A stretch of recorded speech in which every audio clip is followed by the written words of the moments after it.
Hello, everyone. We are finally back. What? On the main campaign. It's crazy. And we are on officially episode 18 today. I know. There's so many episodes in this campaign. And if you combine it with the previous one, wow, that's even more. That's a lot. That's a big number. I don't remember how many episodes were in the first campaign with these characters. So, you know, it's just a big number. Hey, if you're excited, if you are as excited as we are to get back to our main campaign, leave us a like, leave us a comment, leave us a subscription if you haven't already. Follow the podcast. Leave us a rating there. Tell your friends. Spread the good word. All that good stuff. You can also follow us on social media at Rollers Guild DND on Twitter, Instagram, and TikTok. And yeah, that's all the normal stuff that we go through. So we're going to just do this real quick. We're going to go ahead and finally dive on in to tonight's episode. An excellent dive.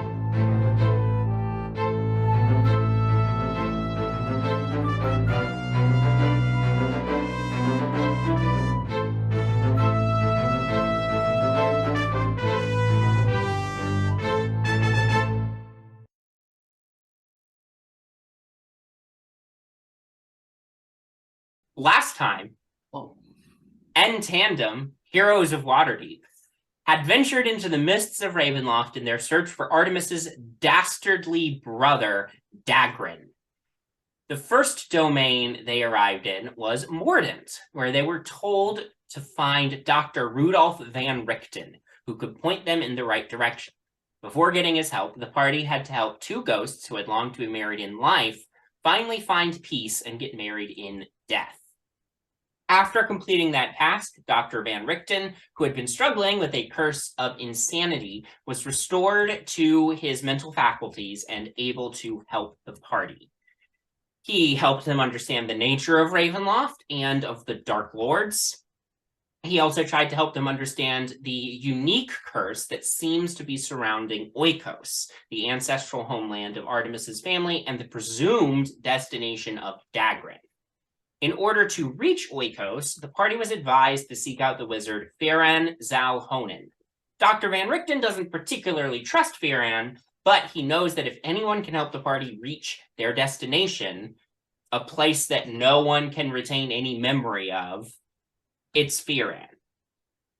Van Richten doesn't know where the wizard currently is, but he knows that Alanic Ray and Arthur Sedgwick, detective associates of his, probably do know. They were last seen traveling with the Carnival, a traveling domain of dread, if you will. The party spent the rest of the day recuperating and continuing to get more information about their personal goals. In particular, Nyx got information about the magic artifact she seeks to rebuild from Amos Durant, who had managed to contact her from across the plains. Bowmin asked Dr. Van Richten about the domain of Falkovnia, and Elina also spoke to Dr. Van Richten and learned that in order to track down the item that she seeks, she should speak to a fate reader of some sort, one of whom is likely traveling with the Carnival in Litwick Market.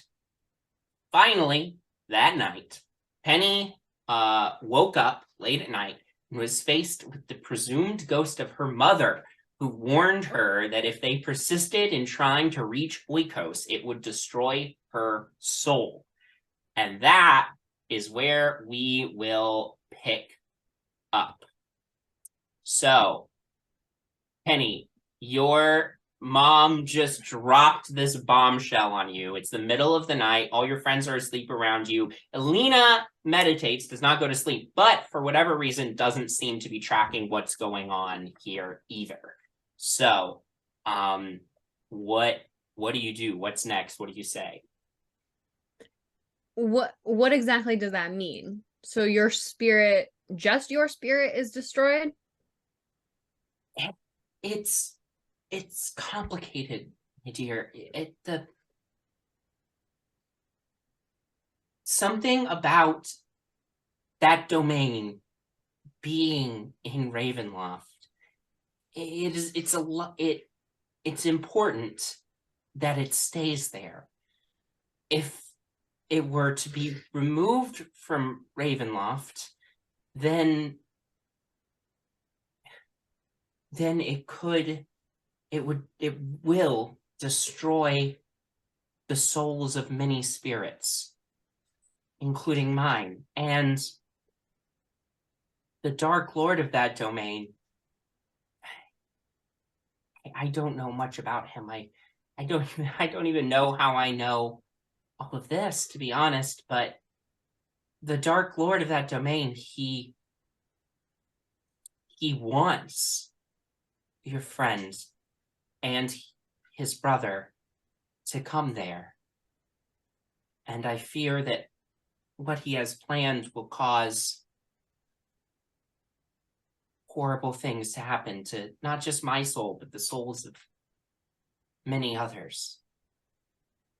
And you like this? You like being a soul? You don't want to, like, move on?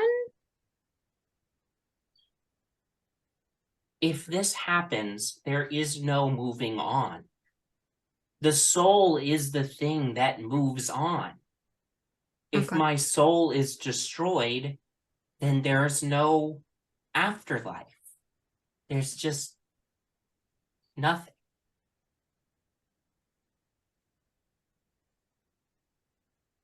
Okay. I'm sorry, this is a lot. I love you, and this is incredible, but this is a lot. You understand that, right? I do, Penny. I do. I know. I'm sorry. I know this is a big thing to tell you but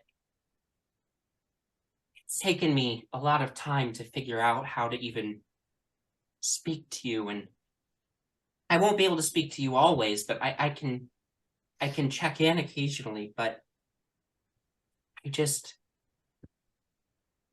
thought I should warn you. Okay. Okay.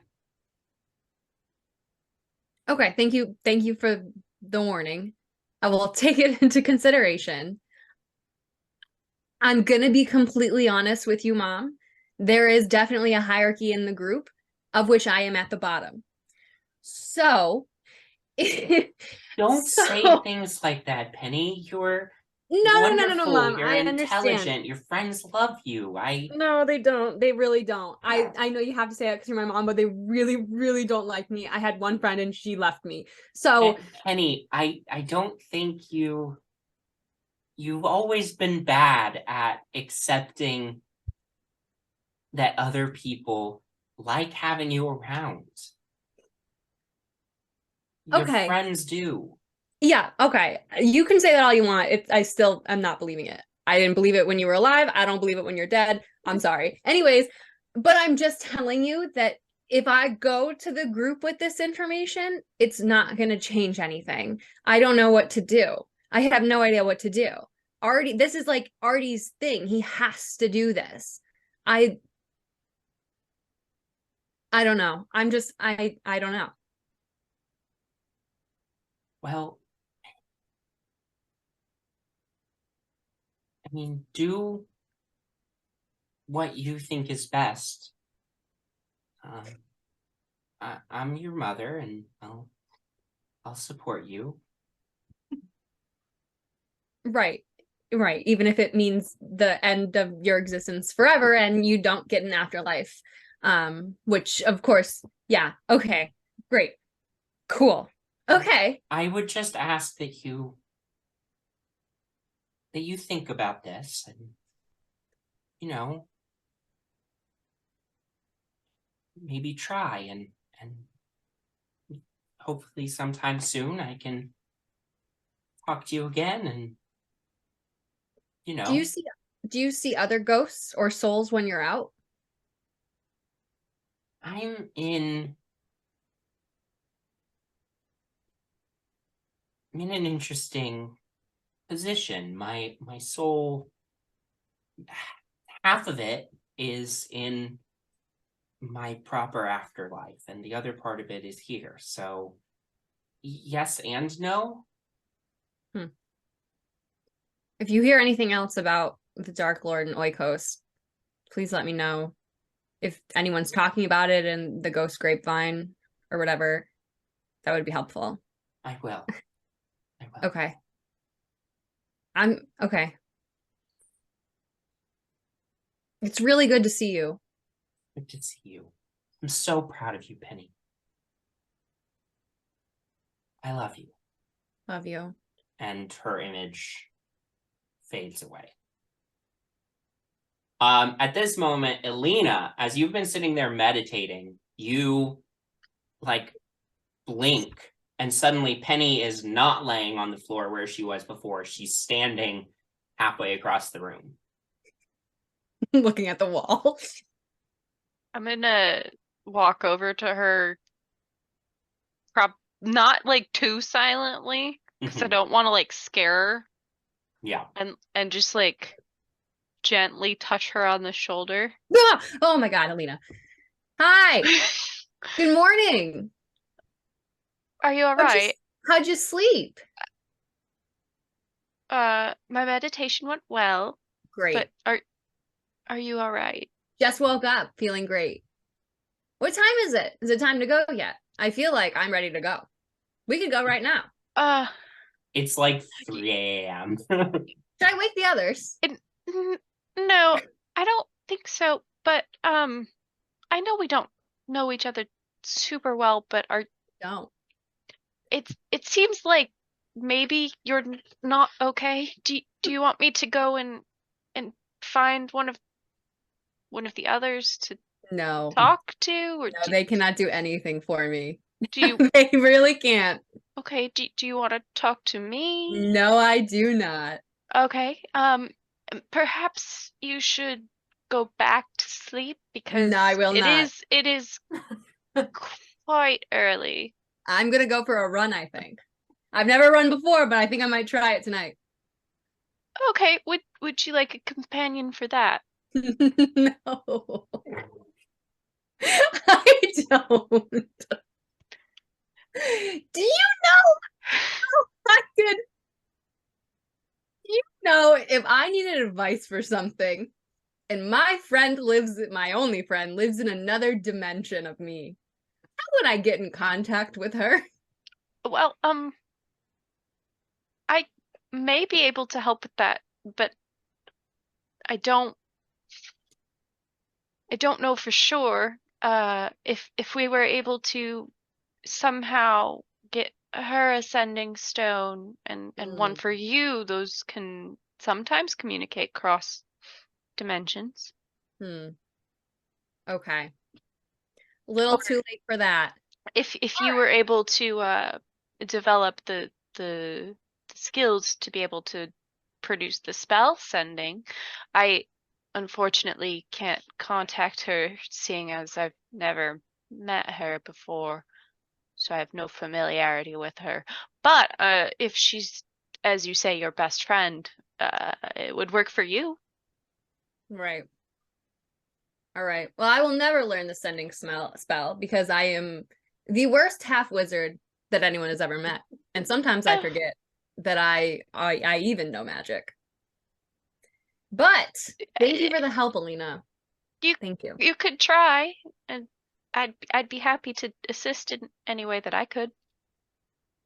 I don't even know that I know. I don't even think I know. I don't think I know sending.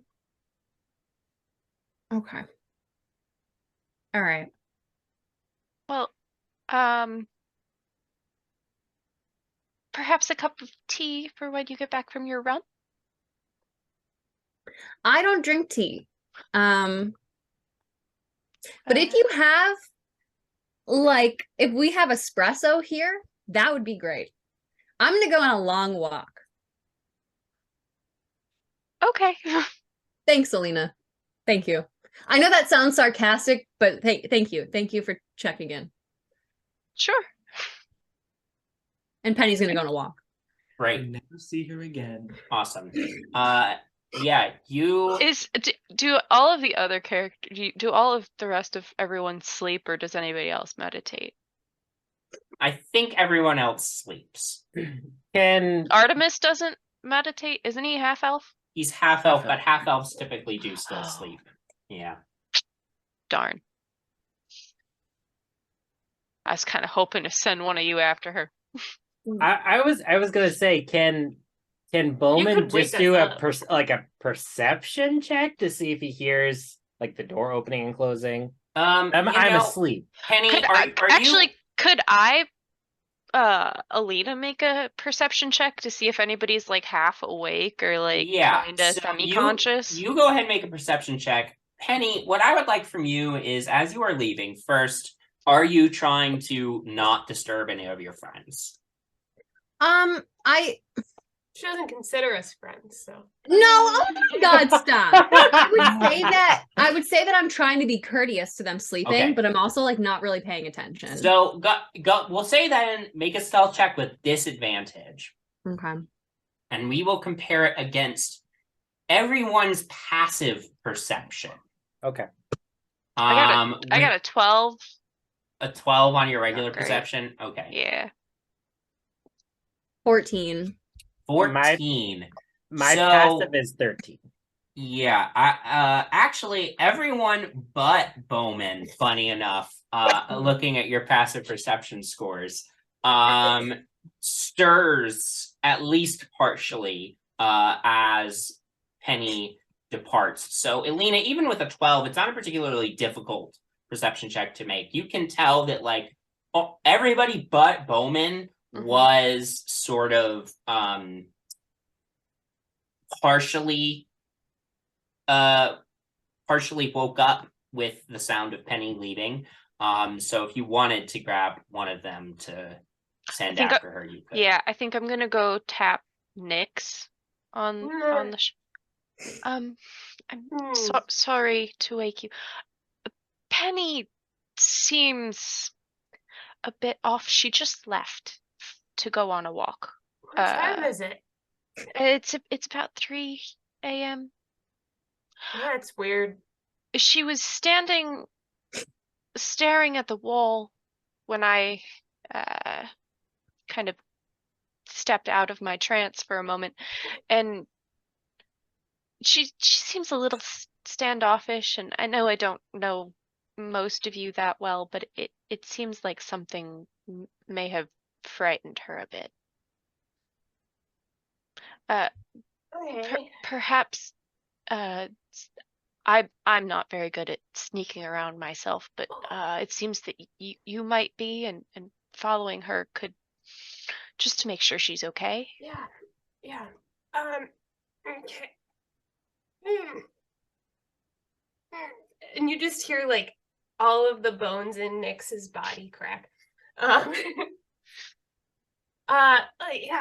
Oh, I could probably use a stretch. Yeah, I'll go. Do you know which way she went?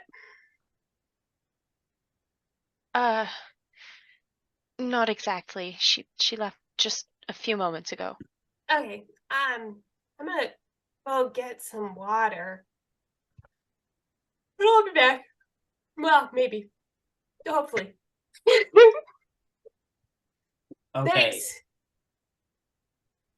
Yeah, Nyx, you head out. Go ahead, make a perception check for me as you step outside into the cold night air. 14. 14.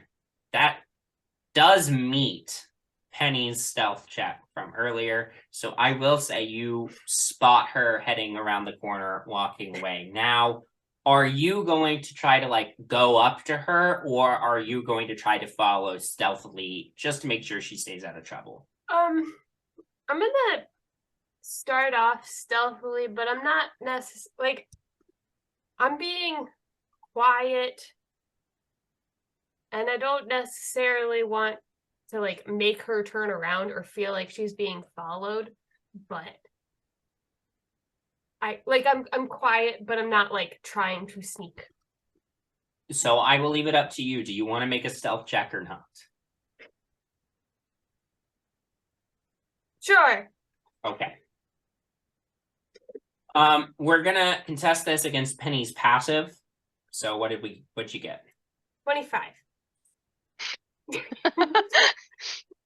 Yeah, that's pretty good. Yeah, you follow silently behind Penny. What does Nyx see, Penny, as she silently follows? Penny's just walking very, very briskly. It's like, I'm not talking to myself. I'm not like freaking out. I'm just taking a walk briskly, very, very quickly. Okay. What is your walking speed? My walking speed? What a great question. My walking speed is 30 feet. Okay, so it's fine. So Nyx is okay, good. struggling, but she's keeping up at a distance. Penny's only gonna walk for like 30 minutes. It's not gonna be a long walk. Okay. Great. Nyx, when you get the sense that Penny is heading back, you double back and like oh no. Okay. So I'm not gonna like just follow her this whole time. Yeah. Like 5 minutes in, once she doesn't seem like too crazy, I'm gonna like dart down an alley and like meet her. Yeah. Like come at her and be like, "Oh, could you? Hey, what are you doing up? What are you doing up? You know, sometimes I just like to stretch my feet, stretch my legs. You really? Yeah. These things, I need to stretch them as much as possible. Otherwise, they get, like, if I stay crouched for too long, like, I really gotta stretch them out.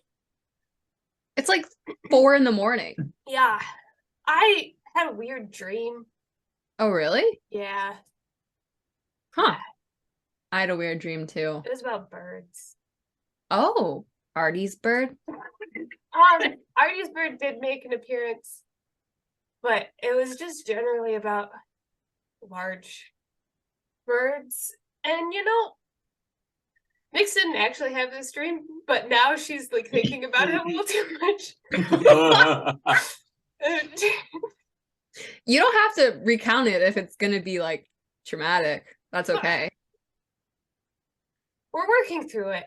I if this bird's gonna be around for a while, I gotta get over it. So, you know, I just figured that coming out for a walk is a good way to like process. Maybe I'd see some birds. At 4 a.m? I don't know. I've never paid any attention to birds because I don't want to. But sometimes you hear them chirping. So, I don't know. Is the sun coming up soon? What time of year is it? In Mordent, it's hard to say. Sure. But you said you had a weird dream? Yeah.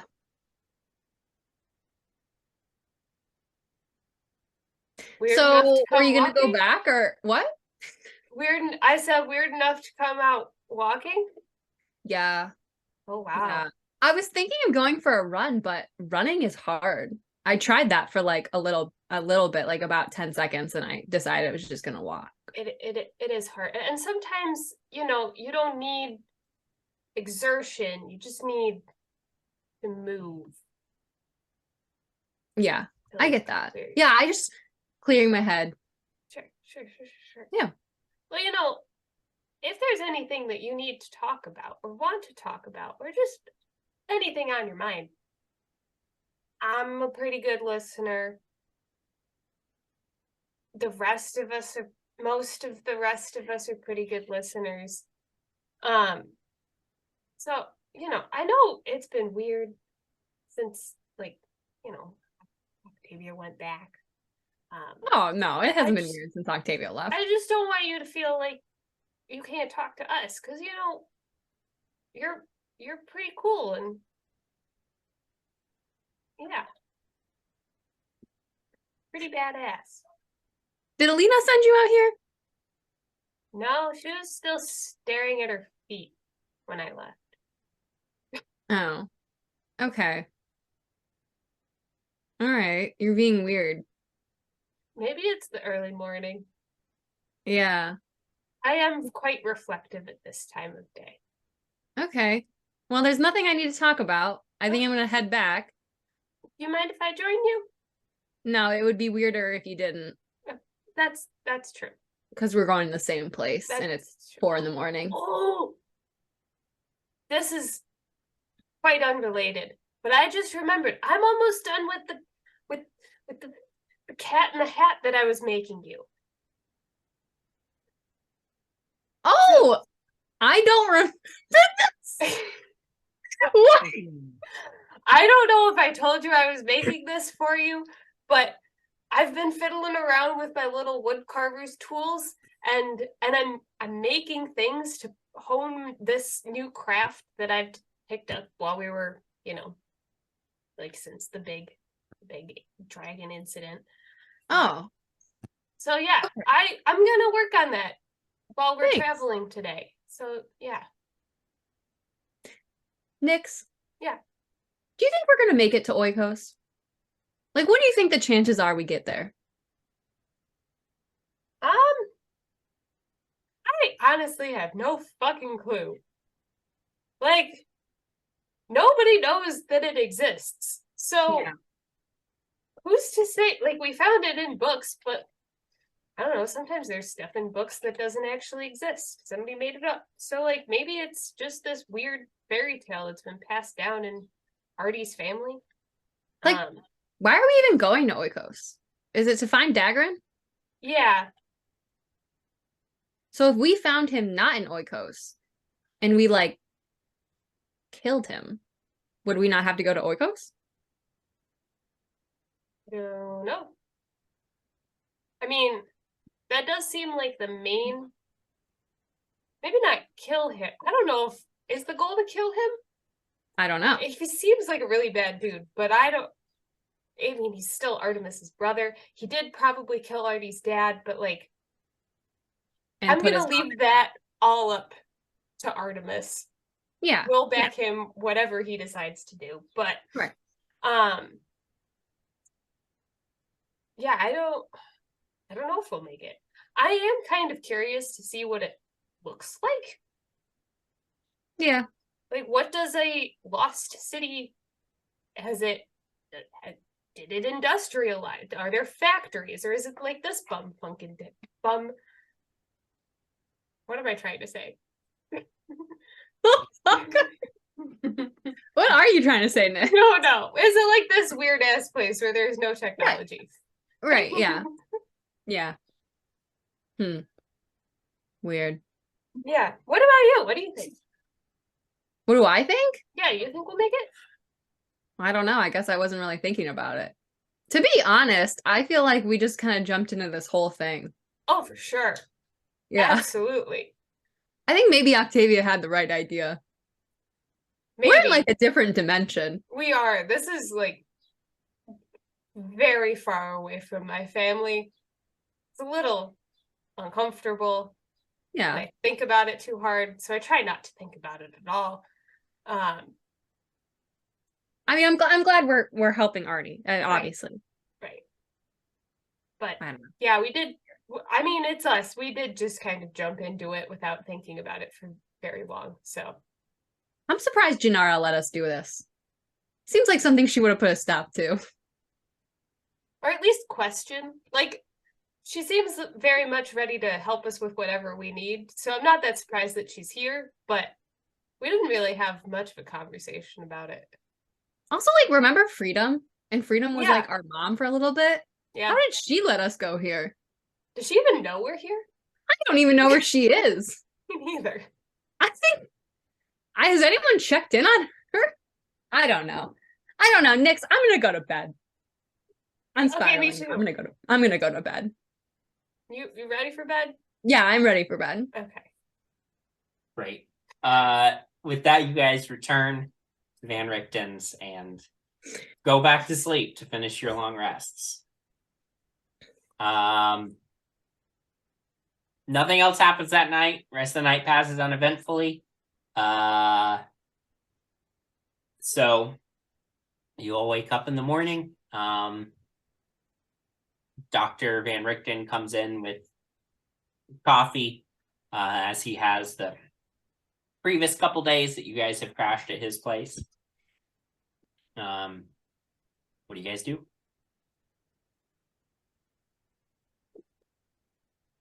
That's a good question. So, Breakfast. Yes, there's breakfast as well. Do you think we should probably gather supplies before we head to the next dimension? Probably. What do we need? Other than the talisman or whatever the hell it's called.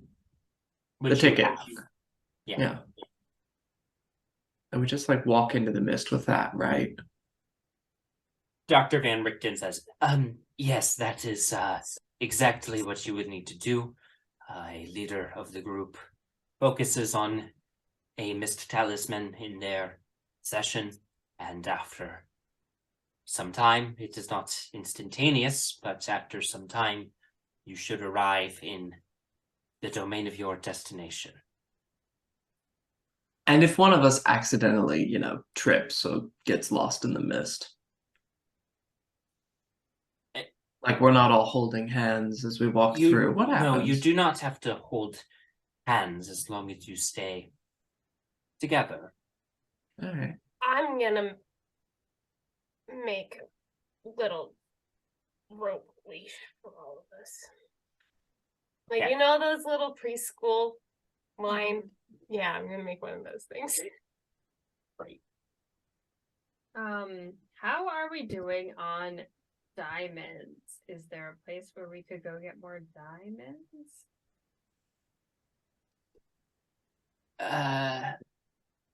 In Mordentshire, I think Solid diamonds point. might be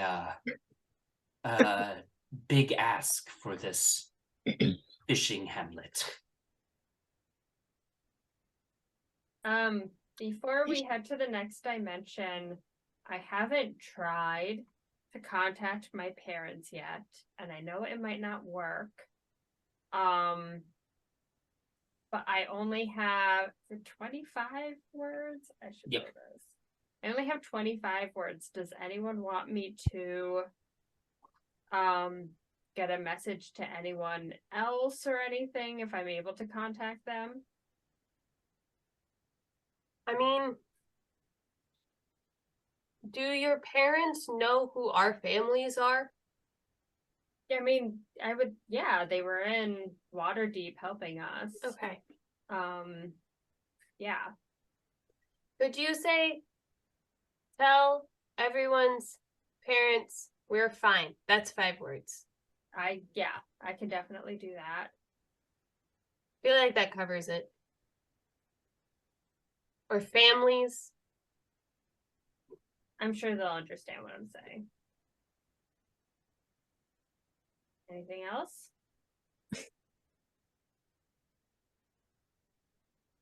I mean, I'm sure that cook is charging Danny way too much, but that can wait.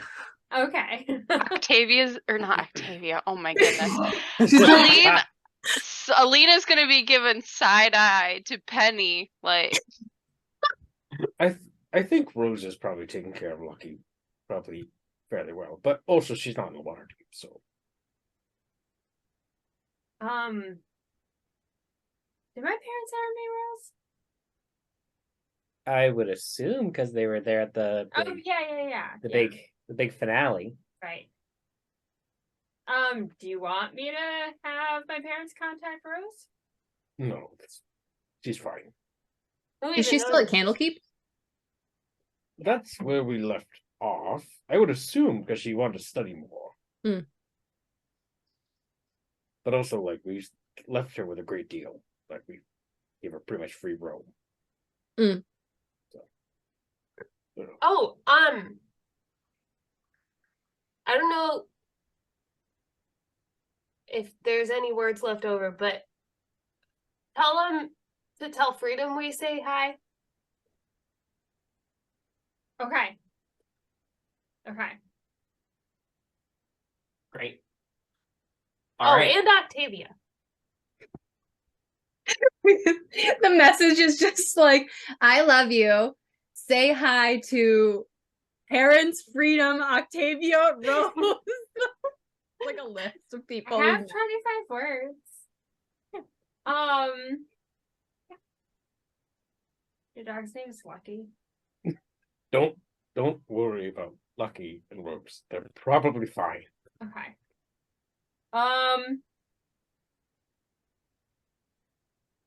Hi, parents.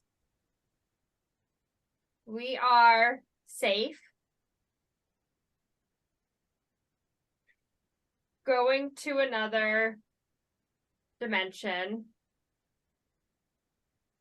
Tell parents, Rose, Freedom, and Octavia. Hi.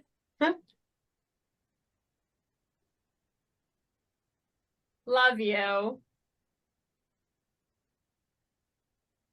Talk soon. All right. What I need from you is I need you to roll me a D100. Oh God. Okay. I'm gonna do I heard that. the- What if it ends up in the wrong person? The wrong dimension. 47. Okay. After a moment passes, now I have to roll a D100. Is it like radio frequencies? You're trying to get. What it is there on each. If it's another plane of existence, there's a percentage chance that the message doesn't arrive. So, for instance, the message could get from Jinarra to her parents, but then her parents' message back could not succeed. So I have to roll both directions, basically. After a moment passes, you get back. Hi, Jinarra. Plane hopping is fun, isn't it? We've done it loads of times. Brag. Still on the hunt for Fear Kindler, but will try to contact. And I believe that's exactly 25 words. So Perfect. I'm going to relay that to everyone. And I think Jinarra probably feels a tiny bit better. I mean, she knows her parents have traveled planes before, but just like the reassurance again that they have done this multiple times, I think does make her feel a little bit less nervous about this next jump. Yeah. Great. For being a really big dragon, you think it would be easier to find. I know. Well, Well, anyone they can can find if my parents can. They can change form. I guess that's true. Like, I got interrogated by Dragonborn version of Fear. Right. Oh. How'd that go? I don't really remember. Locked it out. Great. All right, you guys. Now, what supplies do we that need? Message. So there's no diamonds. How are we doing on potions? Yeah, Is there if a we could- potion? Oh wait, we're in the. You also already like bought out all of the potions. Oh, never mind. So we got our potions. Did we? I think we did go shopping before. I have one potion of greater healing. You got any holy water that we could I also have. buy from you? Holy water. That you would be better served Yeah, we going did. to the Church of Ezra for holy water. I would rather not go back there. Probably didn't leave a good impression. Well, unfortunately, the way to get holy water is to speak to a priest about that, so, no, I do not have any, unfortunately. But there are also usually ways around requiring holy water to get the things done that holy water would typically help you get done, so. All right. Like what? Well, it depends on the situation, but holy water is usually helpful against fiends or the undead, and you know, anything. There are other methods that are useful against fiends and the undead, other than just holy water. Oh, okay. All right. Well, are we good on food? Supplies? Regular water? I think so. Well, don't they have food at carnivals? Yeah, we can We- buy bride stuff. I would presume that this is not the regular carnival. Well, funny thing, it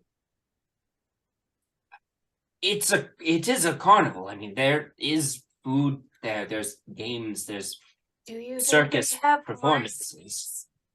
Better have horses. I'm sure they do. Yes, I Or believe they do. Last time I was there, you know, it's just that the carnival is followed around by disruptive fey presences, and if the carnival stays in one place for too long, the fey that follow the carnival can cause problems. You will certainly meet some of them. They almost always set up a marketplace outside of the carnival called Litwick Market. And that is, you can find some useful things at Litwick Markets, but as time goes on, more and more Fae congregate around the carnival, and eventually they have to move on, or else bad things start to happen. But it's mostly a normal carnival. All things, well, as normal as anything can be in Ravenloft. So, yeah, there is food there. All right. Well, we should probably finish breakfast and head out. Mm-hmm. Well, best of luck. Thank you for your help. Of course, and as I believe I mentioned, Elina does have a Miss Talisman to get back here to Mordentshire, so should you need a place to return to in your travels, acquaintances are always welcome to visit. Thank you. It's the least I can do after you helped me. So. All right. Could we get more hash browns? Yes, I'll be right back. Thank you. Yeah, with that, you finish your breakfast off. Are you guys heading out into the mists immediately? I guess so. Yeah. Got nothing better to do. All I right. go. Yeah. Yeah, you make your way out of Mordentshire. It takes some time to reach the nearest mist border. But eventually you do arrive, and who is hanging on to the ticket for the carnival? Jinarra. Hang on to it. Okay. So Jinarra, you'll need to lead the way. The most stable among us. And with that, you all enter the mists. As you do, you are immediately surrounded by an impenetrable cold mists that obscure your sight in I hate this all part. directions. As you make your way along the crunchy ground, you hear the haunting cries and distant whispers calling out in the distance. As you're walking along, you pass by several, you think, trees, but they are very strange. They are perfectly round with no bark ridges and no branches that you can discern in your limited visibility. They look more like giant hair follicles than trees. Do I Oh, s- are it's there just palm trees. like, We're in Florida. As you are walking through the mist, Jinarra, I would what- like to look Remains at the dread. ground while we're walking on it. Once I realize these look like hair follicles, Mhm. I would like to look at the ground. What does the ground look like? the ground looks like Dandruff. dirt, some Scared of. some stones, some pine needles. Okay. Mostly normal, but you are still a little off-put and on edge by these weird trees. Now, Jinarra, since you're the one leading the way with Mhm. the mist talisman, what I need from you is I need you to roll 2d6. D6.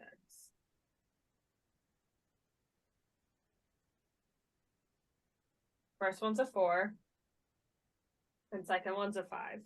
Okay, so that is a total of 9 then. Yes. Okay. You are making your way through the mist for what feels like an eternity.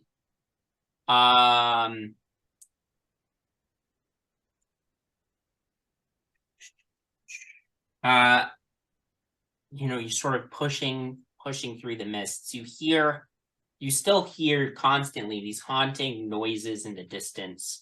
The limited bits of landscape that you can see sort of change around you. At one moment, you feel like you're heading down a hill into a valley, and then eventually you find a bridge going over a dried out riverbed. You continue along. The strange trees give way to a rocky landscape made out of sharp shards of stone that look like the rib cage of an enormous monster. And still you press on. Jinarra, you don't know how you know this, but you know what way to go, as if a sixth sense is telling you what directions to turn, what ways to take. More than once, you all think you see lights off in the distance, but as you approach the location where those lights were, they're gone. But you continue forging ahead into the mists. You spend 9 hours, 9 long hours trudging through the landscapes hidden in the mists. Have to take breaks a couple of times. We're gonna die here. But eventually, up ahead, you start seeing multicolored lights glistening in the mists. The mists slowly seem to fade around you. You are now walking in a field of tall grasses. And finally, you emerge from the mist to find yourselves standing in front of the carnival itself. It's evening, wherever the carnival has settled, you see numerous tents of multiple colors with bright lights shining from beyond them in front of the temporary fencing that surrounds the carnival proper. You see a hodgepodge of stalls and caravans and tents all pitched and set up right outside the carnival with strings of fairy lights, literal fairy lights, as you can see that they are lit by actual fairies dangling from these strands in all sorts of different colors. Nyx would like to whisper to them, are you being fairly paid for your work? Well, you haven't gotten into the market yet. That's what she has on her mind right now. And this brings you, at last, after a long day of travel, to the carnival. So, you guys have arrived at the carnival as you sort of step up to Litwick Market. You see, colorful lights and canvases on all sides. You are immediately, as you step into the Litwick Market, you hear people at their shops, and you see a few visitors, it seems like, wandering around Litwick Market as well, who all seem to have these like big smiles on their faces. And you hear like, can I insight check them? Sure, make an insight check. I feel like I've been here before, but not sober. 22. 22. Boy, those smiles are disconcerting. There's something going on with those people. That's what I thought. But you are not sure what. But you hear the barkers or the people selling stuff here in the market sort of calling out all around you. You see one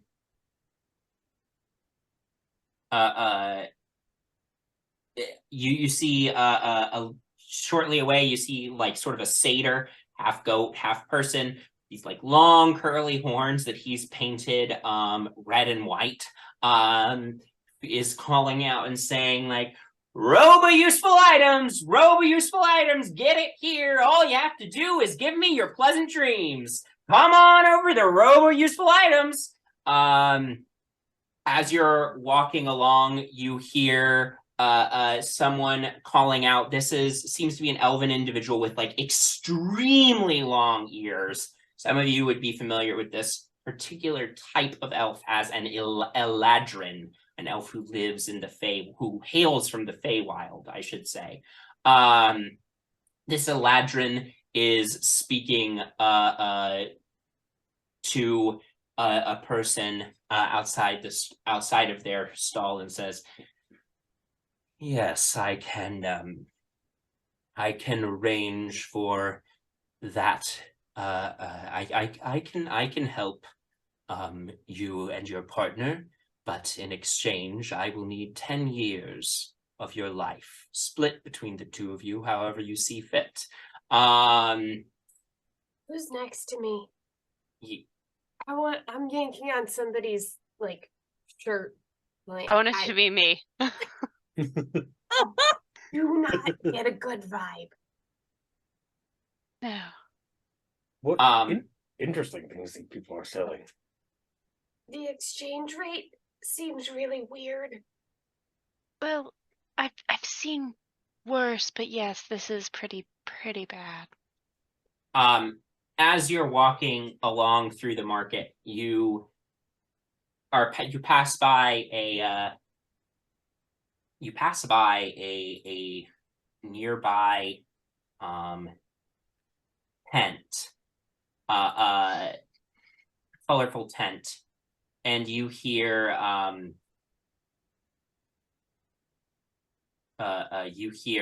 a voice call out from the tent gateway that says, I can read your fates for a price. You there, young man. You want to know what that flame really wants? Oh, Bowmin, they're How talking about to you. you? I think How he's about talking. how about you, my fine elven lady? You're after something important, I think. I could help you find where it is. what's your All price? of you. In fact, I could help. You turn, this individual, this is a appears to be human, though appearances are deceiving. Woman with dark skin, long gray hair. Her eyes are like bright purple, and she's wearing like a frayed top hat. And she says, well, that depends on the information you seek. I can read anyone's fate and give you some guidance on how to achieve your destiny. But I do require payment, of course. These services aren't for free. But before you reach for those fine money bags you have on your waists there, I should tell you, I don't particularly care for coin. What I want instead is an item of sentimental value. The greater the sentiment, the more of your fate I'm able to discern. Oh no. Oh boy.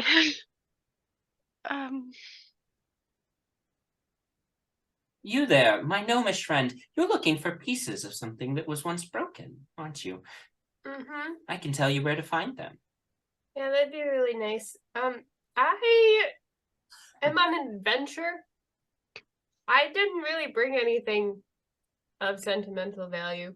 Come now, there must be something you have that you care for, that you would not ideally like to part with, but surely parting with something I mean, is worth the knowledge you can gain.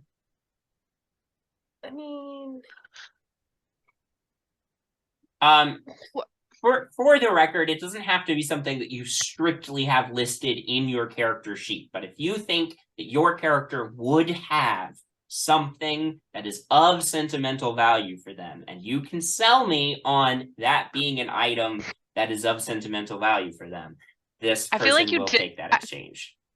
I feel like you did this on purpose to me because I have that one thing that I think you know about, I don't know what you're talking and I don't want to give I it don't know up. what you're talking about. I have this doll. But I need so. Oh, what? Oh, the that's doll. right. It was your childhood doll. I forgot it was your childhood doll. I have 4 copies of Alfonso Alexander's monogrammed underwear. Those she looks at the stack of underwear They're and very says, special to me. I do not sense a strong emotional attachment to those. This doll, however, this is something that you once lost and found once again. It is important to you, yes? Yeah, I grew up with her. Memories of childhood? Mhm. Would you part with her?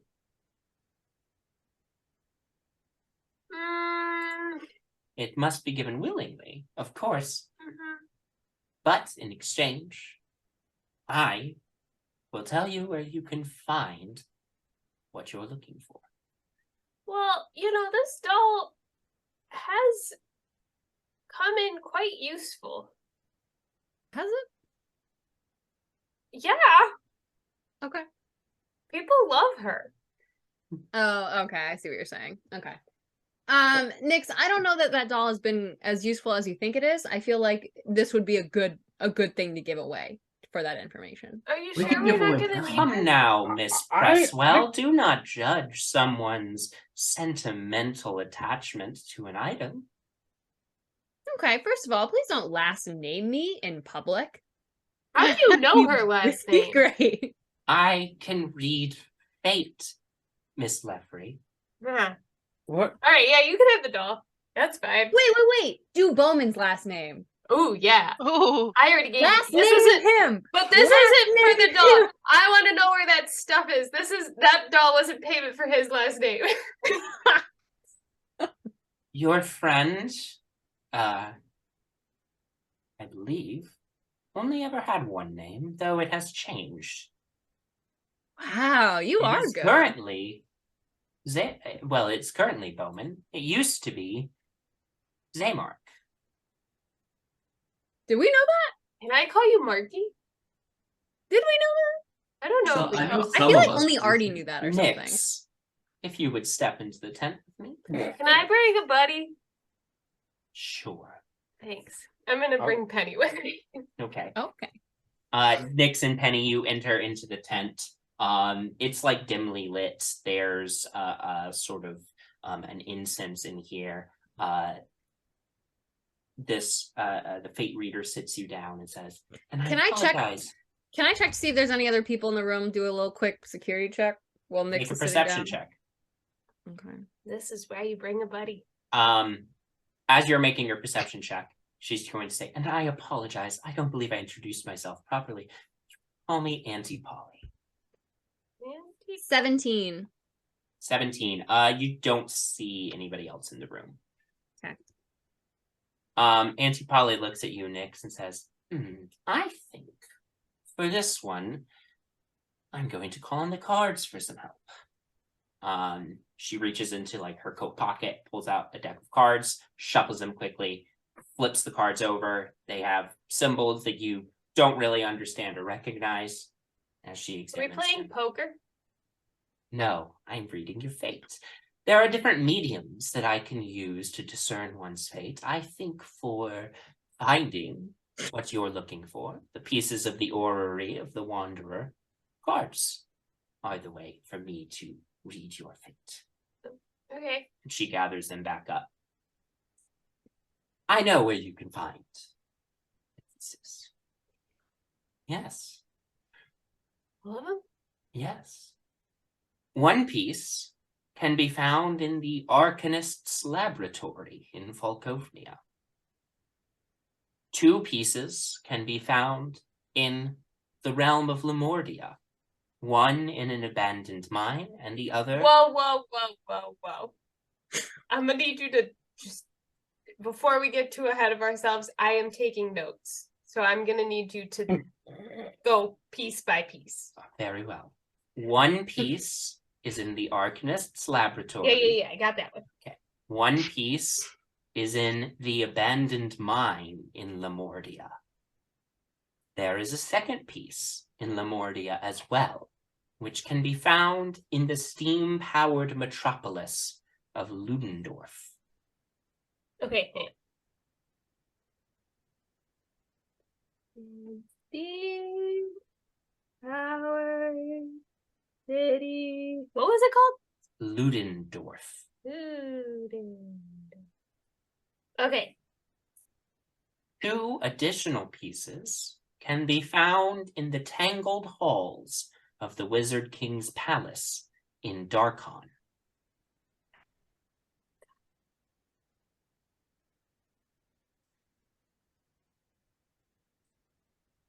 Okay. And the final piece is twice lost, hiding in the lost library of the Nameless Realm.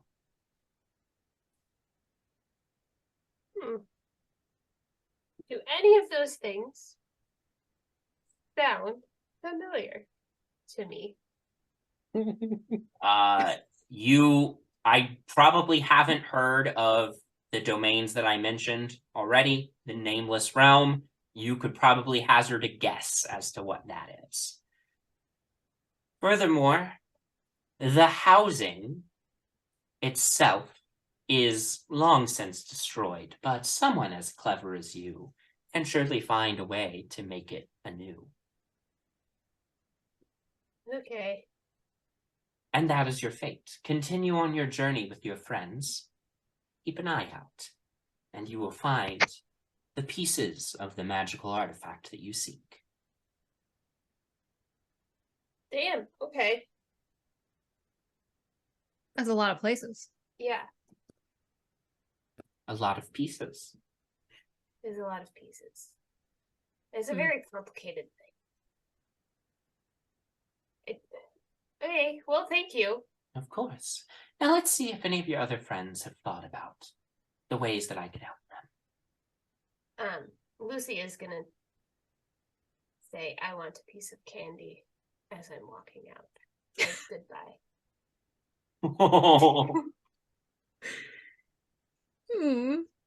That's very sad and creepy. I mean, I'm the one who triggered Yes, it. I know. Nyx, you can probably make another Lucy. As you emerge from the tent, she says, "I know, but you gave me the original, and that's the one that has the emotional attachment." Boo! New emotional attachments can be formed. Sure. Maybe stronger than the last. It's Most entirely people don't even possible. like their childhood. It's entirely possible that new emotional attachments can form. I just need something that you're emotionally attached to now to see your fate. It's a weird. And he's girl. doing so well with New Octavia. Oh, I'm gonna throw up New Octavia. Would anyone Oh, else boy. like their fate read? I have a question.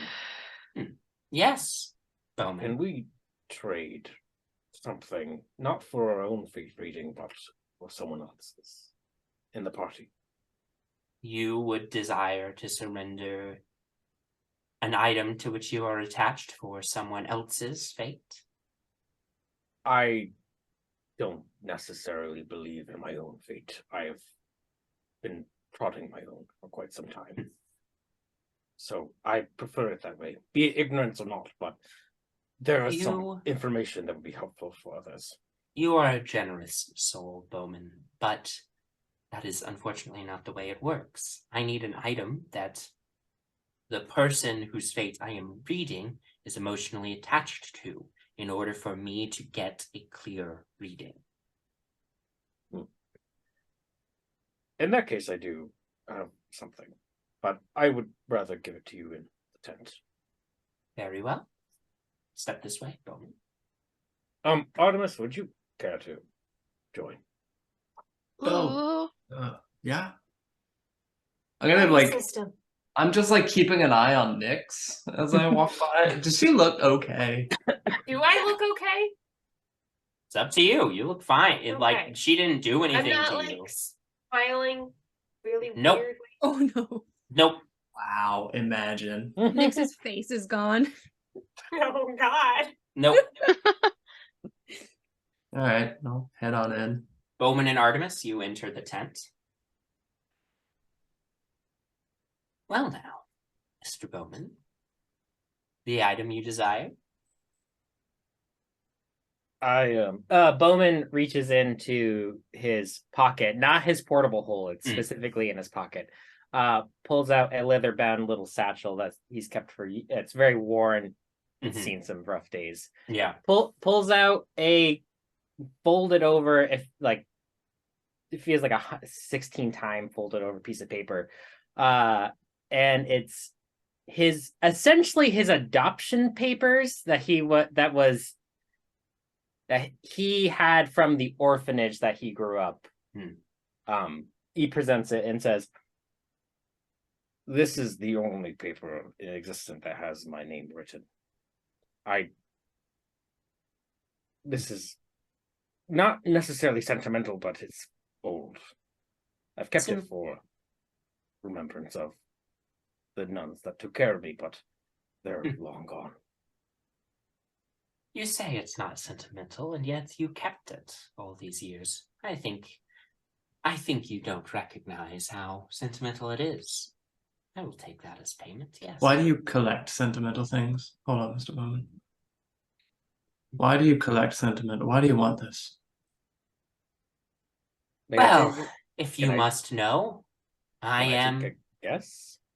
Absolutely, if you would like to guess. In my observation, you're probably getting some sort of power from them. Emotional attachment is still power itself. Very astute, Mr. Bowmin. That is correct. I may look human, but I assure you I am not. I am a Fae, a quite powerful one. And in the Fae realm, emotions are a kind of currency. For me, having emotionally charged items allows me to access my powers and to grow stronger. That is all. How hey Ben, can you like gauge on how bad would it be if I put dispel magic on the glamour that she probably has on herself? I mean, you could certainly try. If you want to see if that would upset her, that would probably be an insight check. Okay, I'll do an insight check. Good thing my insight's so good. It's not. Yep, that's still 21. You see, there's sort of a twinkle in her eye, as if she knows what you're thinking and is almost daring you to do it. But you do get the sense that it would be considered a little rude. Okay. I won't. Now, Mr. Bowmin, time for me to read your fate. I think for you, and she summons a crystal ball out of thin air, sets it on the table. I think this is the reading we'll do today. Please, sit. And she sort of waves her hands over the crystal ball, and an image appears in the crystal ball of an Aarakocra, very familiar Aarakocra to Bowmin. What's his name?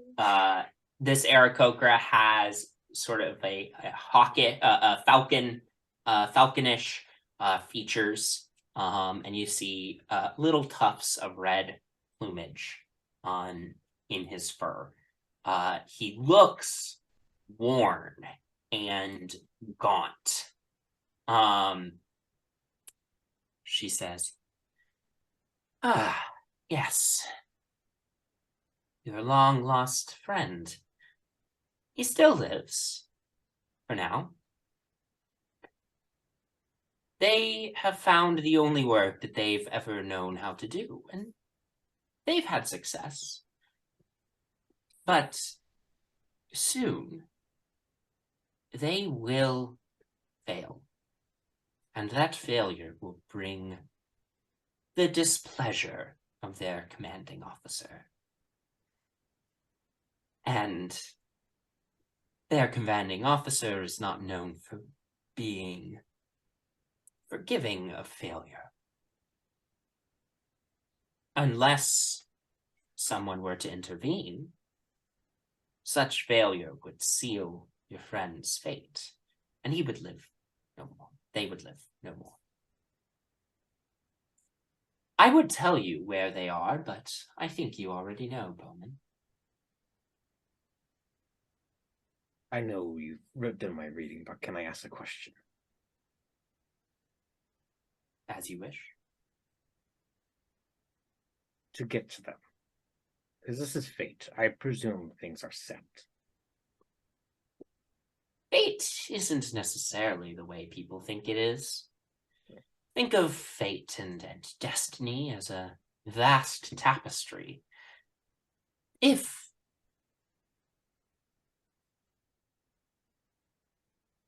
fate is being woven in a certain way, but of course, stitches could be changed to produce a new pattern. Until said fate is complete, the pattern can be changed. It might take work. After all, undoing the threads of a tapestry means that you have to start the tapestry all over. But until it is finished, it is not final. Your friend's fate is still in flux. His ultimate fate will depend on if you and your friends intervene, and whether you do so successfully. So you're saying that I need to bring everyone with me? Be for the best. I see that you are a mighty warrior, and I know you like handling things yourself, but you can't always go it alone. I've begun to learn that. Well, great trade. Great. Been meaning to get that out of my back for quite some time. I live to serve. Mr. Brightshield, Mm. do you want to make a trade? Could I see the crystal ball as well, or did it just look foggy to me? It just looked foggy to you.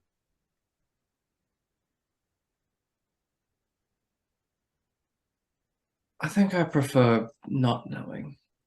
I'm more of an improviser. As you wish. Let's see if any of your other friends want their fate read. As you step back outside. Well, any other takers? Jinarra hasn't needed her daggers in a bit, but she still carries multiple of them on her, including the one that she was fighting with the most when she was using her daggers more frequently. She's going to take that off of her person and do a little flip with it and catch it, and hand it to her, and say, Joyce, my caretaker, pseudo mom, essentially gave this to me before I had to go and fight on my own for the first time. Yes, this will do nicely. Step on in.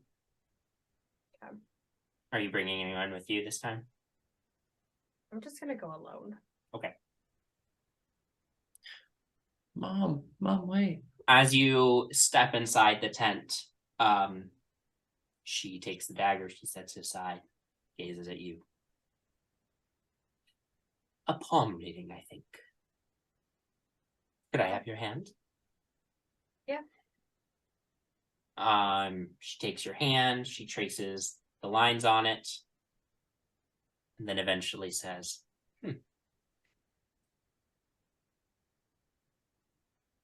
You've been having bad dreams, nightmares, for quite some time.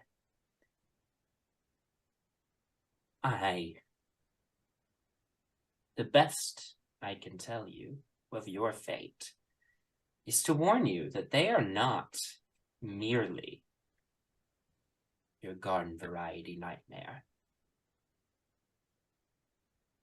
One day, the nightmares will overwhelm you, quite in a very real way. And you and your friends will have to face it. Will have to face your nightmares. Perhaps you will prevail. Perhaps not. But as with any nightmare, the way to defeat it is to recognize what is causing the nightmares. And I think you know what is causing your nightmares. But whether you can move on from your feelings of guilt, well, that's up to you. And that will be put to the test, I assure you.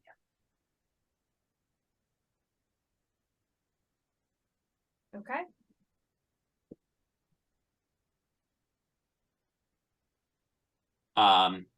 Step back outside. Mm-hmm. Well, any other takers or? Yes. Elina, I was wondering if you would speak up. Yes, step inside. Are you bringing one of your new companions with you, or would you like to do this alone? No, I don't think I'll bring anyone. Very well. Step inside. And as you enter, and your item, my dear. She's like tugging at the braid in her hair with the black strand running through it. Would you take half? Make a persuasion check for me. Persuasion. That's not my best. 16. Right, let's see how generous she's feeling.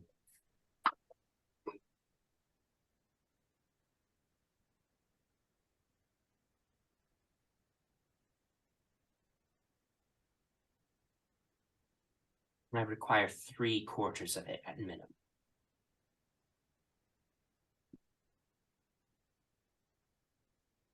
Deal. Hair of scissors. Unbraids. No, unbraids. Pulls out the strand, separates it, and hands it over. Braids it back in. I know how important this is to you. And this will provide an excellent reading. She just like tears running down her face, cause yeah. She pulls out a bag, a knucklebone reading. Opens the bag, tosses the bones across the table. Spends a moment looking at it. The Book of Exalted Deeds. Truly legendary item that you are seeking to gain understanding. Only one that is truly worthy may gain benefit from reading the tome. Your path has become darkened over the years, and the book will not see you as worthy as you are now. That said, once upon a time, there was a place in Darkon called Nevuchar Springs, where someone such as you could purify your soul. Now, the springs there have become corrupted as of late, but if you were to cleanse the springs, then you could cleanse your own soul in them, and the book may then view you as worthy. Now, the tome itself is interesting. These new companions of yours, your fate has led you to them. Your entire life has been leading towards your meeting of these new companions of yours. And only by staying with them will you find the book. The tome lies in the hands of zealous worshippers of a god that had long ago abandoned their now nameless realm. They have that book, and they have been presenting new adherents to it in the hopes that one of them may be worthy enough to read the book and gain the power to defeat their immortal enemy. But none have yet succeeded, nor will any. But you, should you cleanse your soul and arrive safely to them and convince or coerce them into letting you access the book, that it's yours for the taking. One last piece of advice. You may find the answers you've long sought after, but just because you have the answer doesn't mean you will be satisfied by it.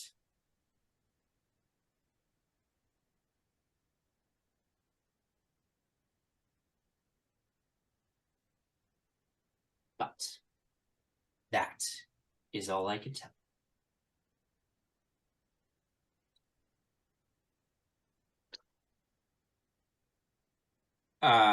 Okay. As you you compose yourself, and then the two of you step out of the tent. Very well, Miss Presswell. Change your mind or no? Absolutely not. Very well, Mr. Brightshield. You're muted. I'm speechless. No, thank you. Very well. I have done what I can. Best of luck on your travels. May the fate that you finish weaving present a satisfactory pattern to you all. And she, How are you guys? You all good? she turns away as you all sort of move on. I'm good. I'm okay. Did they all? She took down like a ball. Elina doesn't really say anything, but it's very obvious from her face that she is distraught. I think Jinarra is conflicted.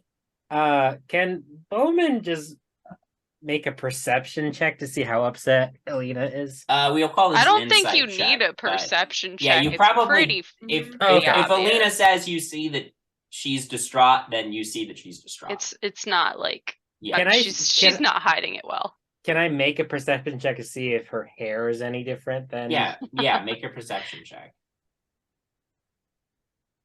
Ooh, that wasn't great. But my perception is not even great either. That was a 16. I think it would be noticeable. Yeah, I think you would probably notice that the strand that is sort of braided into her hair is. So I don't know if you guys remember. I'm sorry. The No, take it away. Alina's hair is like stark white.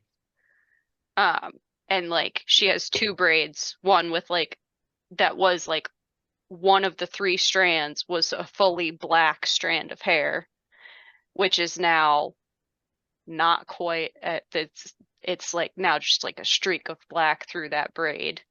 Yeah. And then the other is a blue strand. That one didn't change. Yeah. So there's a lot less black on that one side. I think Bowman's just going to place a hand on Alina's shoulder to try to, I guess, soothe her? I don't know. Yeah. Be a nice person. The price for knowing what you want to know is higher than a lot of people are willing to pay. At least I have a little left. I'll get you some tea. And Penny's gonna go off and try to find tea because Elina offered her tea. Litwit Market itself doesn't have any food or drink stalls, but Damn. you see there are food or drink stalls in the carnival proper, and you guys are approaching the end of the lane here in Litwit Market, and you see standing at the sort of entry gate into the carnival proper is this this carnival barker. He's got sort of a wedge of black hair. He's got glasses on. He's got sort of a colorful outfit on, and he says, hello, you all there. Welcome to the carnival. Would you like to enter the carnival proper? It is 2 silver pieces per ticket. Ooh, I have silver pieces. Now, that entry gets you in to see all the amazing sights and sounds in the carnival. But if you want to experience the great show at the big top or take advantage of several of the other sideshow acts, some of them do charge additional fees as a warning. Also, food and beverages from outside are not allowed to be consumed while in the carnival. And food and beverages within the carnival come with their own fees. So Please be turn aware off of all that. your cell phones to airplane mode. And of course, my name is Tyndall. It is my pleasure to meet all of you, and I would be happy to provide a tour to anyone who desires someone to show them around our miraculous carnival. You're selling tickets and also providing tours? What if someone behind us wants to get into the carnival, but you're giving us a tour? Oh, there are other carnival barkers. I just happen to be the one here at the front right now. Okay, that's interesting. I'll pay for I'm gonna- the fee. Well, I was gonna say I was gonna pull out like a gold each and hand it to him and say, we're looking for 2 detectives. Oh. Ray and Sedgwick. May I ask what you are hoping to talk to them about? Don't know if that's your business. I'm not threatening them. They have information. I'm hoping they'll share it with us. Well, they have been in the carnival as of late, but they moved on. Well, I assume they moved on recently, but I don't know. I haven't seen them in a couple of days. Perhaps you can ask around, see if anybody else here at the carnival knows anything about them. Insight check. Make an insight check. Plus 10. No, not my best. 14. 14. Okay. It's hard to get a read on this guy. He seems friendly enough, though, as far as you can tell. But I mean, you know, he mostly just seems interested in getting you in the door. Okay, well, If you could point us in the direction that they last were, otherwise the 6 gold might slip out of my hand. I'm afraid that if you are looking for the 2 detectives, the best person to speak to is Hermos. He's, you can see him right over there, and he points to this insanely tall guy, probably like 10 feet tall, like large guy, walking around the carnival. He's the oldest member of the carnival, and he runs the day-to-day operations around here. oh, a general manager. If you like. Sounds good. Thank you. All 6 gold to you. Thank you so very much. He scoops it up. Well, thank you very much. Have a good time. You want the tour or no? Just coming in for your business? No tour? Yes, tour? Where's the funnel cake? Right over there. And he points out the area where the food stalls are. Bowman's gonna bump Nyx and just go, I mean, we just traveled for 9 hours, so probably a little hungry. Well, best of luck. As you enter the carnival grounds proper, you see more people milling about. Much like the ones you saw out in Litwick Market, they all have these like big smiles on their faces. They seem dressed in like very humble, like farmers' clothing. And as you're walking around, you see most of the guests and attendants seem to be adults. You do see 1 or 2 children who look odd.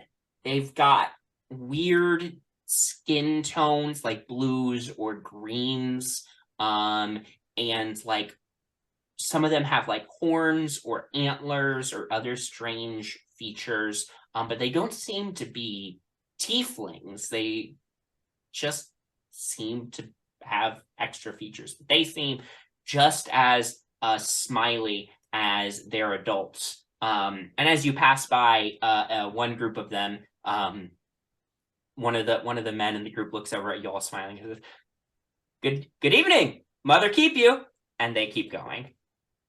as they do that, can I do like an Arcana check to see if like a spell's on them or something? Sure. All right, that was a 15. No spell as far as you can tell. Does it look like people are looking at us like they think it's weird that we're not smiling? No. Okay. Not really. As far as you Bowman's can tell. actively frowning. But you make your way over to the food stalls. Yeah, you're able to acquire funnel cakes, drinks, whatever you want. Nothing is gonna run more than a few copper. So, you know, if I'm gonna get a tea for Elina and give it to her sure, yeah, cheap enough. without saying anything. Just hands her the tea, Okay, great. nods, walks away. Yeah, I would say like honestly, 1 gold would probably cover all the food for the group because nothing is more than a few coppers. And 1 gold is 100 copper. So if someone wants to just throw 1 gold for that, that I should will. more than cover all your. I'm also looking Snacks for and more stuff. healthy options to make sure everyone is getting some protein and Yes. nutrients in after walking 9 I straight want hours. a giant lemonade. Yeah. So Great. yeah, Candy. yeah, you get one of those giant, like extra sugary carnival lemonades. In terms of health food, the closest donuts. thing you can find to a good protein source is like, ye old medieval corn dog. Is there a chicken leg or big turkey leg? There are big turkey legs. Yes, there are giant Fine. turkey legs that are dipped in a vat of some sort of sauce. Yes. Quite tasty. Also in terms of like fruits and vegetables, the closest thing you can find is either caramel apples or roasted corn on the cob that has been absolutely drenched in butter.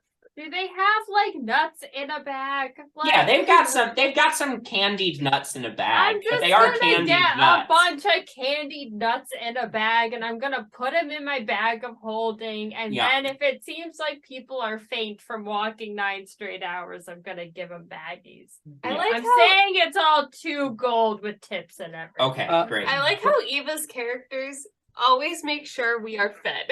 Always find us food. Bowman is gonna actively not eat anything. He's just gonna stand there, probably eat some jerky or hardtack or something, and just go, I gotta watch my cholesterol, and then just down some whiskey. Somebody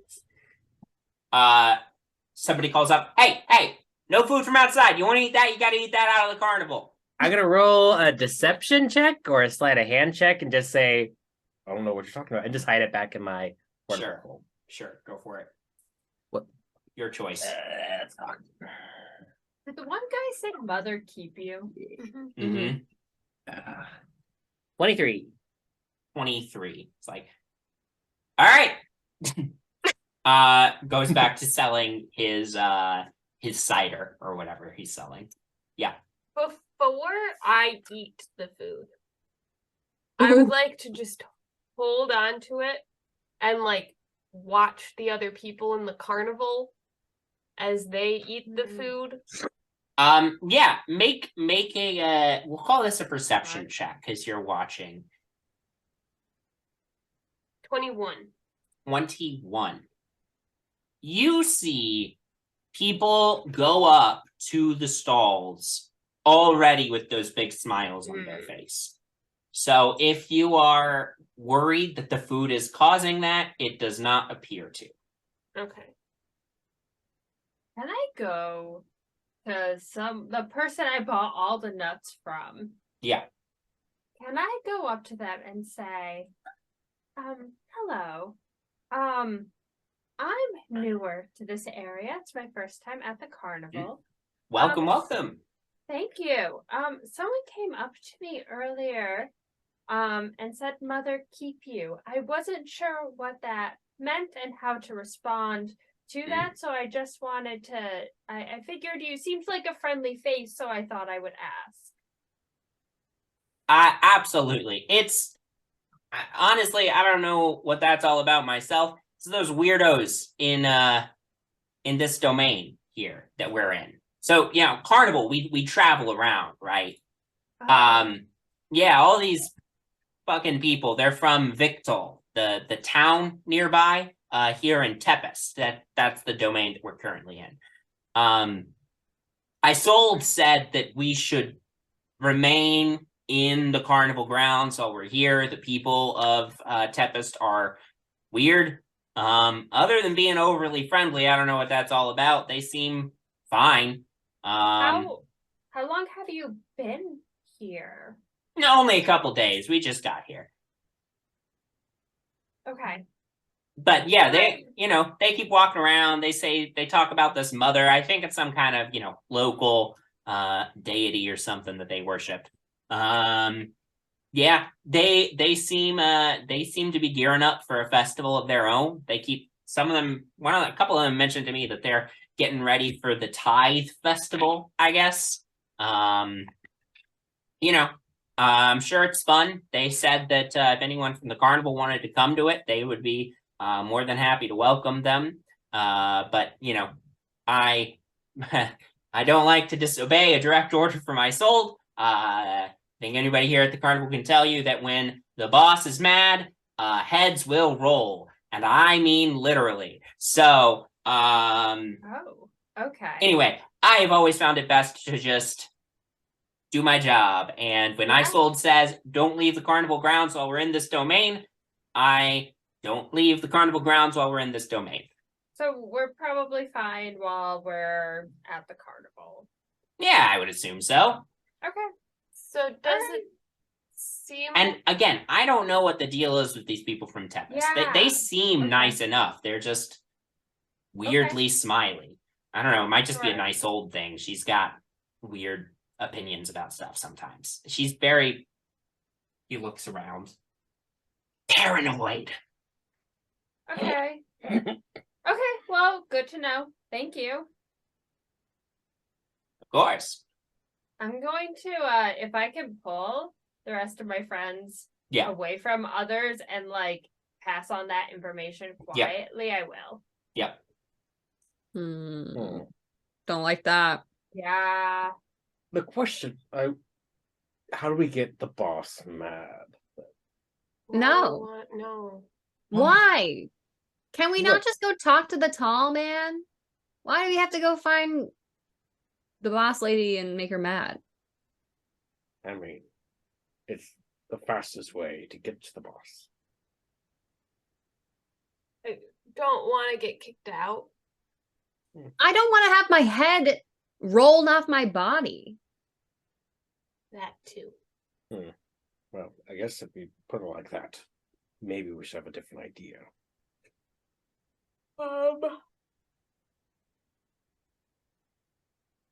They've also only been here a couple days, and it makes me worried that if we're in this area too long, something could happen. Right. Like we get sacrificed at Tithe. Or suddenly we have smiles stuck on our face. I don't know. I feel like That if we sounds follow fun. that rule too, and we don't leave, Yeah. we should be okay. We should find out if there's a place we can stay, because I don't know about you guys, but I am a Well- little tired. I know. I've had a weird night last night. A little. Yeah. I mean, I slept pretty well last night. Not a bump. Nothing woke me up whatsoever. Are there hotels there wouldn't be hotels in a carnival or places to stay in a carnival. We'd have to stay in. I don't Victal. wanna stay in We could town. probably see if we could bunk with Aunt Holly. I Can don't we know. try to see if we can find an empty tent? Yeah. Can we be carnies? Is that a Yeah, can't we do that thing where we hide in the train With or the in the back of tent? the tent? Yeah. Just I go could away. ask I could the probably next nut bunk with- person. Like the boxcar kids. We have a magic tent. Oh yeah! Yeah. Can we set that up, or is that considered outside entertainment into the carnival? Well, can you make yours invisible? Not invisible. I can make it so But- you can't really see through it. And nobody that isn't invited can come in, right? Yeah. Yeah, so even if they wanted to stop us, yeah. they couldn't. I'm gonna pull the closest employee and just ask, is there sleeping arrangements on the campus of the carnival where guests could stay? Yeah, man, not unless you want to, join our happy little family here. He's smoking. He says that kind of sarcastically. He's like, yeah, man, look, if you want it, Carnival's always welcomes outcasts as long as you're willing to do some work for staying here. But you can't stay on the grounds if you're just a visitor. And now, if you want to stay off property, there's no rules against like pitching a tent just off site or whatever. That's why we can't get rid of those damn leeches over in I can't speak. Litwick Market. But you're welcome to pitch your tent outside the grounds, or you can, I think there's an inn in Victal over there. Okay. Not that you wouldn't catch me there, but How do you become a carny? you'd have to talk to Hermos or the boss I sold. But Hermos is probably your best bet. He does all the day-to-day operation stuff. I sold sort of the, big boss. She makes the rules around here and stuff. Great. What was your name? Jim. What was Jim? Well, thank you, Jim. Hey, you know what? For your troubles, I'm just gonna pull out a cigar that Bowmin just has. It's very crumpled. It's just place it in his hand. There you go.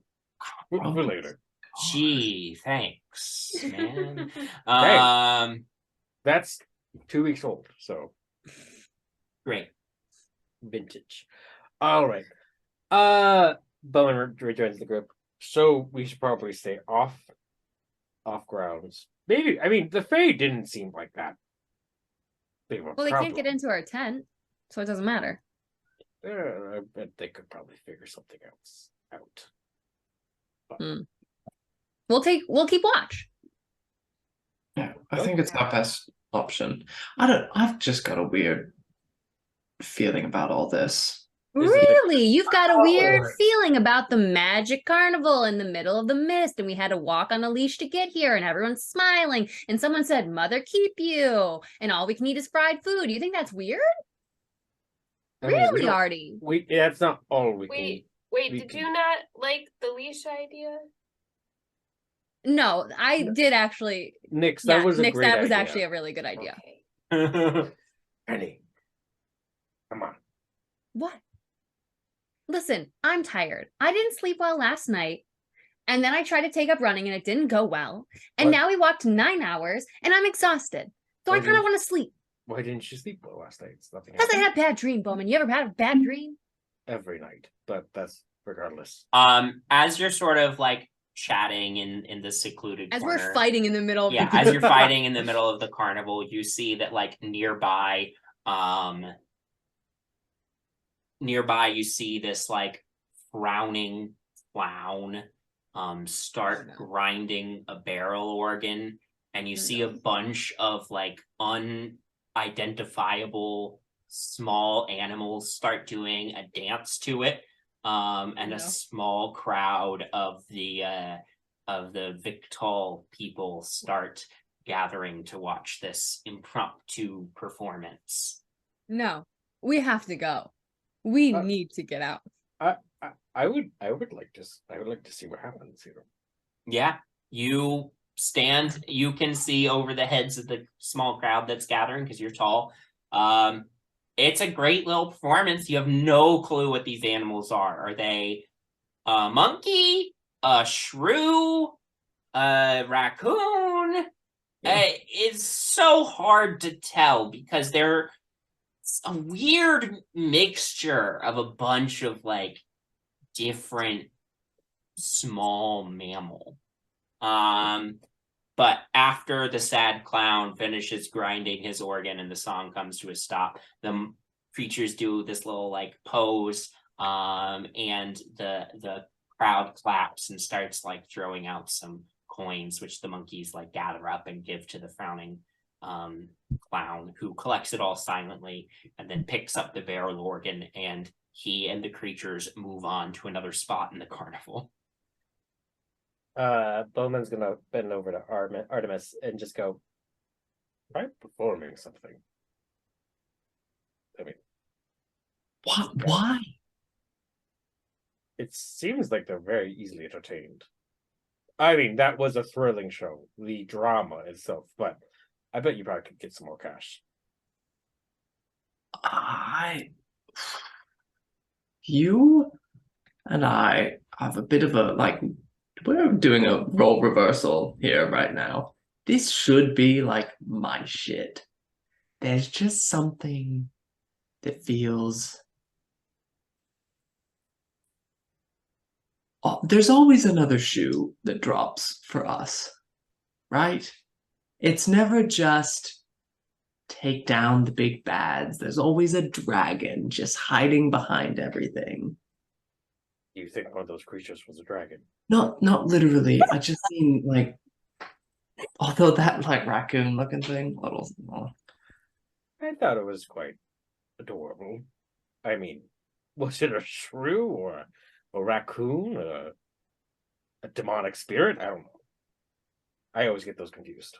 Can I just want to like give my good friend Mr. Bowmin a hard look over. See, is he okay after seeing whatever was in that crystal ball? Bowmin, what does he see when he gives you a look over? It's obvious I'm giving you a look. I think if Artemis, I think how close Artemis and Bowmin have gotten over the years. Artemis can kind of see. Well, we've known each other for like what, 3 years now in game. Are we on 3? I don't think so, but What didn't for however long you've known each other. whatever. Old. The years blur together. Yeah.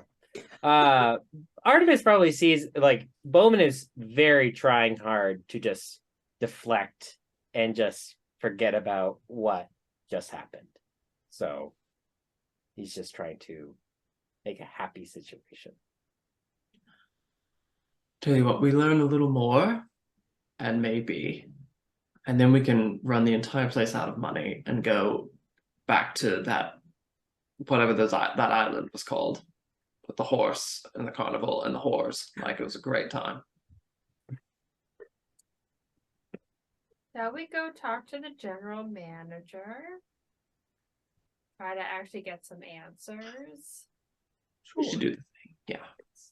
Do we just look up and just see the Yeah, 10 it's foot easy. tall? It's easy enough to find this guy. As you approach him, he's big, burly, 10 feet tall. He's got long black hair that he has sort of pulled back into a ponytail, Nice. and a bushy beard.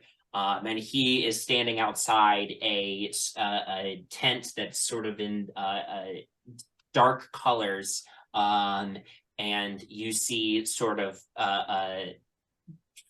smoke or fog or whatever drifting out of the entryway of this tent, and this giant is standing outside talking to a woman, and he says, Salisa, I have told you before that you cannot run through all of our dry ice in one day. You need to pace yourself. Salisa is this elven woman who's dressed in like sort of a dancer's outfit, and she says, "I understand, Hermos, but the snakes like it. It adds to the performance, you see. Be that as it may, we are now out of dry ice and have to restock. And we're not going to be restocking here now, are we? So just keep that in mind for next time, Salisa. That's all. Yes, Thermos. I'll try to keep that in mind. Thank you." And she steps back into her tent, and Hermos sort of just shakes his head. Sees you all approaching. Guests, welcome. I've not met you before. I am Hermos. And he sort of squats down and holds out his giant hand for a handshake. Oh, fuck it. Yeah, let's take it. He's Mhm. like surprised. He like grips your hand with the lightest touch to shake your hand and shakes everybody's hand. So, how can I help you, travelers? We're looking for some people. Well, many people make their way into the carnival. Are you looking for anyone in particular, or just some people? Well, you know, I any like it. old average Joe will do. Well, No, we're Ray looking for and specific. Sedgwick. Ray and Sedgwick, the detectives, yes. Yes. May I ask why you are looking for our friends? They have a bit of information we're hoping to know about. We're hoping they'll offer it. We're looking for someone else that we heard they know where they are. Hmm. I think. Yes. It's been a while since someone told me. It was a Been a long long time. 9 hours. Mhm. I see. Well, I would love to help you, but, well, would you consider yourselves capable? Yeah. Yeah. You seem to have an array of weapons on you. We do. Oh, you saw that. Oh, sorry. They didn't check it at the door. No, they're fine in here. As Oh, long as okay. you don't make me fight you, I don't care. Capable, but in a bit of a hurry. I understand.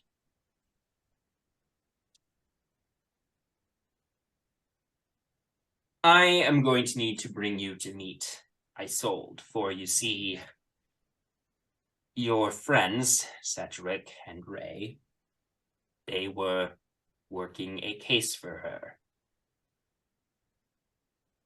And had assured her they were close to finding the solution, and then disappeared very shortly after arriving God. here in Tepes. Damn it. Wonderful. Wow. If I throw just another name out at you instead. Yeah, maybe we can skip the whole Farron messenger page. Zelhonen. Does that name ring a bell at all? The wizard. It does not knows ring a lot of bell. things I do about- not believe he has ever been through the carnival. Do you know everyone's name who's been through the carnival? While we're at it, just as we're throwing all names out there, ever heard of Oikos? Oh, Have I ever heard of what? I've Okay, never great. heard of a guy named Dagrin. No, I'm not familiar with a Dagrin either.